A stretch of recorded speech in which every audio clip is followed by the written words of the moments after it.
كورتوا يرد على منتقدي مونديال الأندية: الهلال نادي عظيم، مكافأة ضخمة لنجوم الهلال بعد الفوز على السيتي وحسم موقف متروفيتش من مواجهة فلومينينسي. كشف موقف تمبكتي من مباراة الهلال ضد فلومينينسي في مونديال الأندية. منقذ إنزاجي.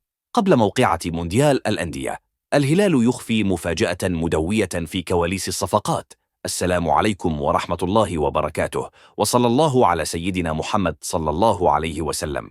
مرحبا بكم في منبر الهلال، قناتكم الإخبارية السعودية، حيث نحرص على نقل الحقائق أولا بأول، ونغطي أهم الأحداث المحلية والإقليمية والدولية بأسلوب مهني وسلس.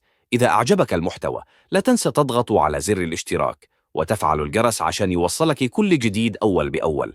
خلك معنا لنعيش الحدث ويوصلك الخبر من قلب الحدث. أشاد البلجيكي تيبو كورتوا حارس مرمى نادي ريال مدريد الإسباني بالمستوى الخرافي الذي قدمه فريق الهلال السعودي في بطولة كأس العالم للأندية حتى الآن. الهلال ضمن التأهل للدور ربع النهائي بعد الفوز التاريخي على مانشستر سيتي الإنجليزي بنتيجة 4-3 في دور 16. وعلى الجانب الآخر تأهل ريال مدريد للدور ربع النهائي بعد الفوز يوم أمس الثلاثاء على يوفنتوس الإيطالي بهدف دون رد. وسيلعب ريال مدريد يوم السبت المقبل في تمام 11:10 مساء مع بوروسيا دورتموند الألماني في الدور ربع النهائي.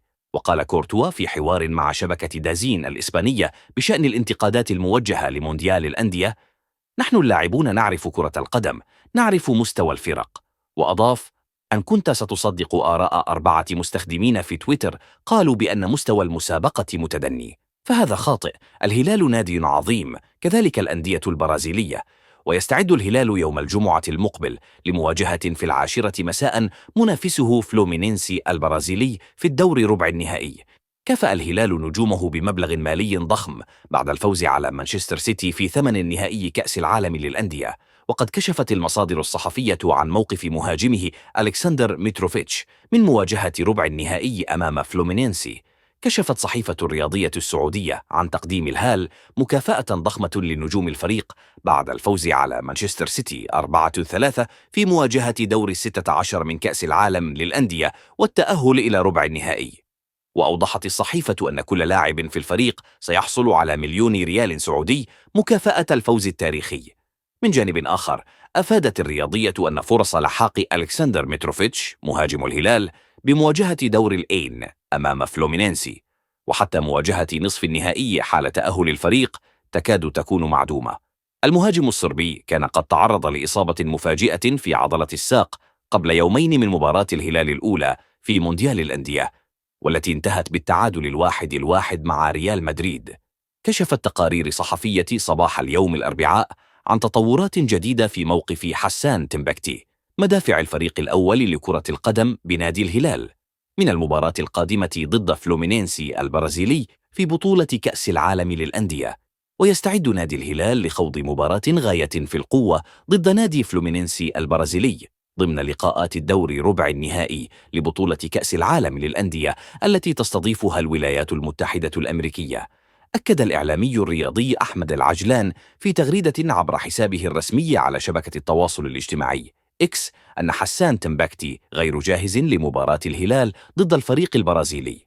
وأوضح الإعلامي الرياضي في تغريداته أن تمبكتي يحتاج المزيد من الوقت لكي يتعافى بشكل كامل من الإصابة التي تعرض لها مؤخرا رفقة الفريق، وهو ما قد يسبب أزمة لسيموني إنزاجي مدرب الفريق. موعد مباراة الهلال ضد فلومينينسي البرازيلي في مونديال الأندية يستضيف ملعب كامبينج وورلد المباراة التي تجمع بين الهلال وفلومينينسي البرازيلي ضمن لقاءات الدور ربع النهائي في بطولة كأس العالم للأندية يوم الجمعة القادمة الموافق 4 يوليو المقبل. وتنطلق المباراة التي تجمع بين الهلال وفلومينينسي البرازيلي ضمن منافسات كأس العالم للأندية عند 10:10 مساء بتوقيت القاهرة ومكة المكرمة، 11:10 مساء بتوقيت أبو ظبي. أكد فابريزيو رومانو الصحفي الإيطالي الموثوق أن نادي الهلال حسم بشكل كامل صفقة التعاقد مع الظهير الأيسر الفرنسي ثيو هيرنانديز. وتأتي هذه الأنباء لتضع حداً للتكهنات التي صاحبت مستقبل اللاعب، مؤكداً أن الصفقة لا يوجد بها أي شكوك وأنها تمت بنجاح لصالح نادي الهلال.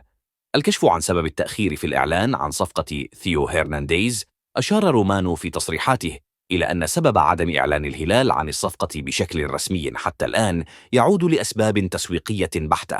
وأوضح رومانو في تصريحاته أن الهلال المشارك في كأس العالم للأندية لا يرغب في تشتيت تركيز لاعبه الحالي رينان لودي أو وضعه في موقف محرج أثناء البطولة المرتقبة.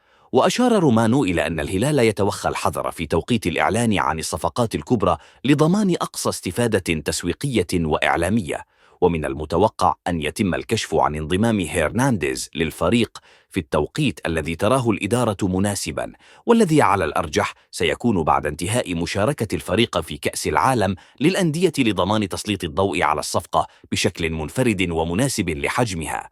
الهلال في مونديال الأندية. تمكن الفريق الأول لكرة القدم بنادي الهلال من التأهل إلى الدور ربع النهائي ببطولة كأس العالم للأندية عقب الإطاحة بنادي مانشستر سيتي الإنجليزي ب4 أهداف مقابل 3.